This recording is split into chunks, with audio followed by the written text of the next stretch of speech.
Welcome to Aging Out Loud. We are here with the new segment of Aging Out Loud. You know what we do here.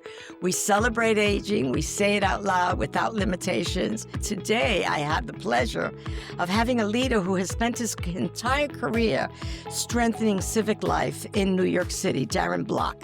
He's the executive director of one of our largest and most diverse community settlement houses. Darren has held senior leadership roles in the city government, in philanthropy, media, and the nonprofit sector. Since 2020, he left government and he's led Greenwich House, where their 350 staff members provide health care, education, arts, social services. Welcome, Darren. It's a pleasure to be here talking to you. Thank you. Thank you. So you lead one of New York's iconic and historic institutions. I love some of your facilities that you have under Greenwich House. How do older adult services fit into Greenwich House's legacy today? And how does that work drive your mission? Yeah, I mean, so Greenwich House, as you noted, is part of a 150-year legacy that's built out of the settlement house model and movement. And what's beautiful about the settlement house idea is, what does it look like to create spaces that are intentionally multi-service, multi-generational, and braiding together the kinds of supports and engagements and interactions across populations and generations. And so inherent in the very idea of the model is and includes older adults and aging New Yorkers, as well as young and everything in between. So the model of Greenwich House very much mirrors an idea of how are we serving and supporting all of our neighbors, and then especially neighbors as needs and wants emerge. We have right now 4 dedicated older adult spaces.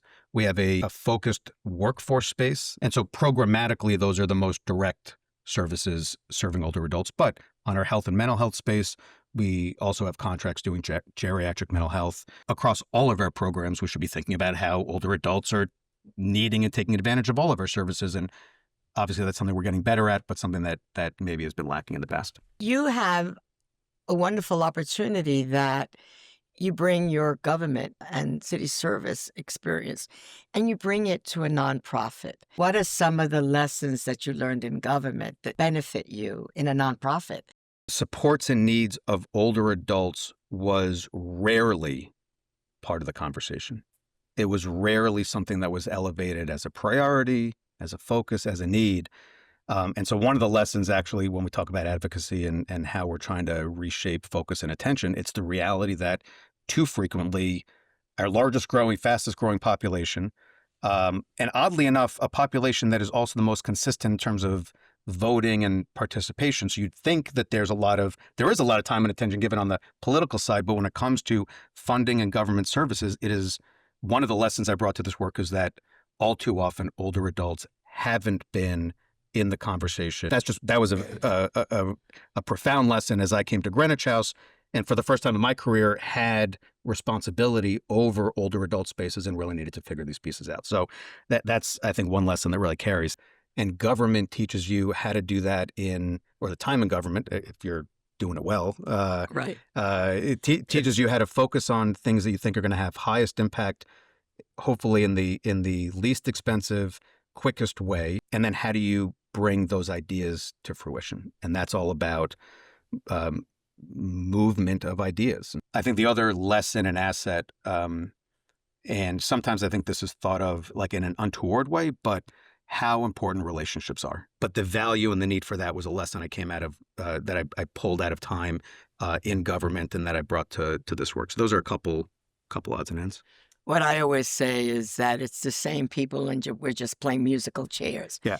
And so that those relationships are long lasting regardless of what role you're in. The most incredible experiences I've had in my 6 years or so at Greenwich House is I've built some amazing bonds with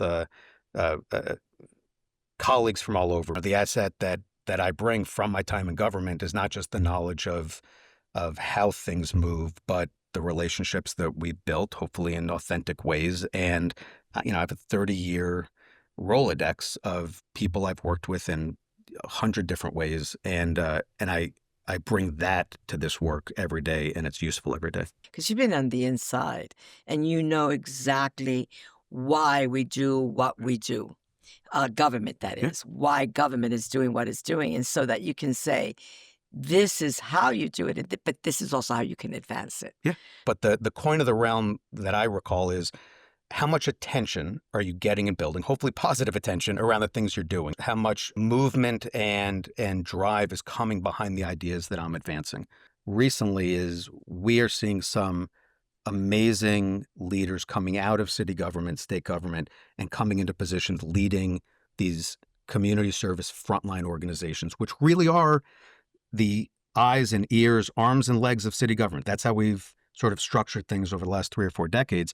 And so it's fun watching those transitions happen as I sort of went through that. Did. Yeah. And to have a frank conversation about how to help create influence and how to drive influence to shape the change we want, I hope that's been something I've been able to add. There were administrations that you would seek those people to fill those roles outside of government, right? Once they served in government, they were the carry group. Yeah. There was a period that every carry leader, influencer was in some major role in the nonprofit. It is this dynamic that government has an ability to create experiences and knowledge in individuals that then can serve government in a very different way, but really serve community on the ground. Yeah. Taking time in government, making time, committing to government, service in government.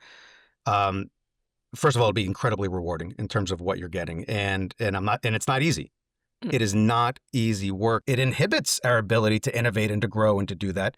But the people that are in it still trying to push how we can evolve and change, to me, is fantastic. Recent initiatives, geriatric mental health, workforce, case management, have had a meaningful difference in older New Yorkers. And you've been a part of each one of those. I mean, I'm very pleased that you've gotten into the arena. You were doing excellently in mental health for families and community, and then that you went into the geriatric mental health arena. It is important to talk about those differences and why they make a difference to older New Yorkers, and why it's essential that we integrate older New Yorkers into all of these elements. Yeah.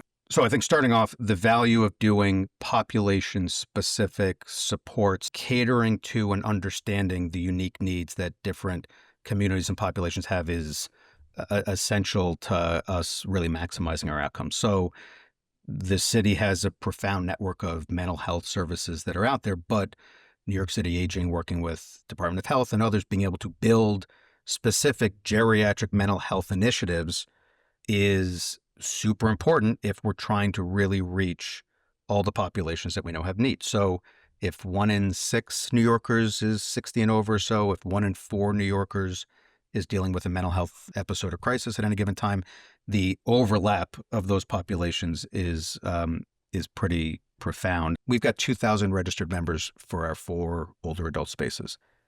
And there's something like 60,000 older adults living along the west side of Manhattan. And so there's this question about, there are older adults who are not coming in for any of our services, including some mental health supports that they would get.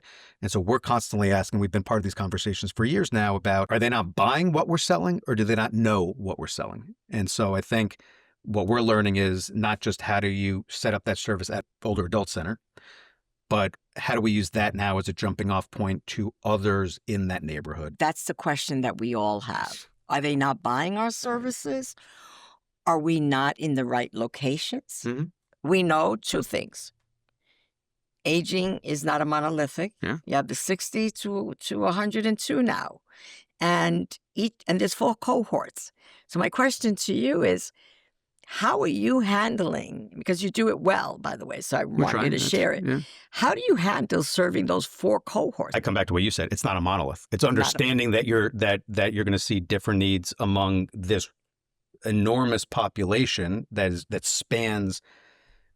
It doesn't just span the age and years. It spans socioeconomic challenges. It spans language challenges. It spans access challenges. It spans interests and wants and needs. What we've tried to learn from groups and what we've tried to do is identify each of those populations and needs and try to find a few things that connect with what that is, with what those needs are. So what does enrichment look like for some of our partners? So it's language access, it's creative entertainment programs, it's a lot of connection to arts, and those type of needs. And then as you walk through the different iterations of those sectors, you're trying to map the program, the needs to what you're hearing and what you're seeing, what you're anticipating, and what you're testing and seeing what fits. We cannot have this conversation without confronting, we've got a language problem, which we've talked about for a long time. Is it a senior center? Is it an elder center? Is it for older adults? Is it for aging? None of that language does well out there. We're in the marketing capital. None of it lands. We're in the marketing capital of the world, and we can't come up with something that attracts better. And I'm only saying that half jokingly. It is I think it's a genuine problem. I think it's a serious problem, and I think it's, we'll touch on this in a little bit. It's all wrapped around ages. So that if we don't tackle that completely, we're still in a communications warp. When I think back on the initiatives that you and the agency have driven during your tenure, and there are lots of great wins, but the focus on some of the ad campaigns that you guys have launched in public spaces. Frequently, I talk to my teams, and I know I think this will resonate. But kind of doing the job at hand is job number one. Providing great, high class, high quality service is job number one. But right behind there's job number two is if we're not sharing that and promoting it and making sure folks understand what we're doing, who we're doing it for, that it is for you. This is what we're talking about. This is for you. This is not for them. It's for you, and being intentional about how we're inviting people in and talking to people about it. If you're not connecting with people and communicating it, you're only doing half the job. The first campaign we did that everybody was like, why are you spending your time on that? Which was Abilities Ageless, right? Yeah. And I said, I remember that conversation across City Hall. And that's not what we want to do. We want you to say, come in. And I said, no, you need to see yourself in one of those characters. Yeah. And then that started a different conversation. And it allowed us to have the conversation about ageism. And the unconscious bias around ageism penetrates the job market. It penetrates our relationships in family settings. It penetrates the value we attribute to a person and to folks who are aging and growing older, which we all are every day. The alternative is pretty dismal. Right. Yeah. Greenwich House is so positioned to be a messenger around, we build community. And when we build community, we're building young people and we're nourishing and supporting older adults. And that's what we need to be saying over and over again. But for some reason, the nurturing and developing older adults does not resonate, and it's because of our own ages. And even just to go back to Greenwich House and being a part of the settlement house model, one of the amazing aspects of that model is at the heart of it, the idea is, how do these types of organizations respond and evolve to the evolving needs of a neighborhood? And to a changing neighborhood. Yes. Remember where settlement houses started? It was helping people settle in to these new neighborhoods that they were coming to. And then when Greenwich House started early 1900s, the West Village was ground zero for the immigrant experience in the city and in the country. And 120 years later, that is no longer the case. We're ground zero for the 1%. We're ground zero for what every objective measure of success looks like, which is amazing, which is terrific. That's what we want. We want our neighborhoods to succeed and thrive. So what does it look like to be a nonprofit community building organization that now has such a mix of New Yorkers still in need? We serve 22,000 New Yorkers a year, but in the backdrop of an incredibly vibrant neighborhood. How is it that you're handling that diversity that you're committed to? Yeah. And diversity not only in language and race, but also diversity in income and style and preferences. Yeah. The best right way to handle diversity is to make sure you have a workforce that matches the communities you're trying to serve. You can do it in other ways, but I think the most authentic and successful way is through that. And ironically, when you're thinking about nonprofit and government work that is frequently working with diverse communities, it's hard to build and invest in our workforce when we're asking so much of them and willing to pay them so little. And so when I think about what we're doing and how we're trying to diversify, and by the way, NYC Aging has been at the forefront of understanding how to keep adjusting our budgets to move that needle up on pay scale and what does that look like. But I will still say our workforce on city contracts in general is still lower than what we need to truly invest in what that looks like. So first and foremost, it looks, how do you respond to it? You make sure that people doing the work are authentically engaged with the individuals you're trying to serve, trying to build that workforce, and shout out to Michelle Jackson and our Just Pay campaign that has, I think, had some great success, really pointing out to partners in city and state government that this relationship doesn't work if you don't help us invest in a workforce that's trying to connect with the people we're trying to serve. So that's kind of piece number one for us. And then piece number two comes down to what are the mix of programs and offerings that we're putting out, all the time. And this, again, back to the settlement house model. If the model was to change with changing neighborhoods. Had I not had the settlement house experience that I had, my entire life was around settlement house. My mother worked in one. I met my husband. Didn't know that. That's and I married a settlement worker, and I was a part-time settlement worker. So when you think about that, I would have never known piano lessons. Yep. I would have never known. First of all, I would have never known what ballet was, and then to take ballet lessons and to experience ballet. Yeah.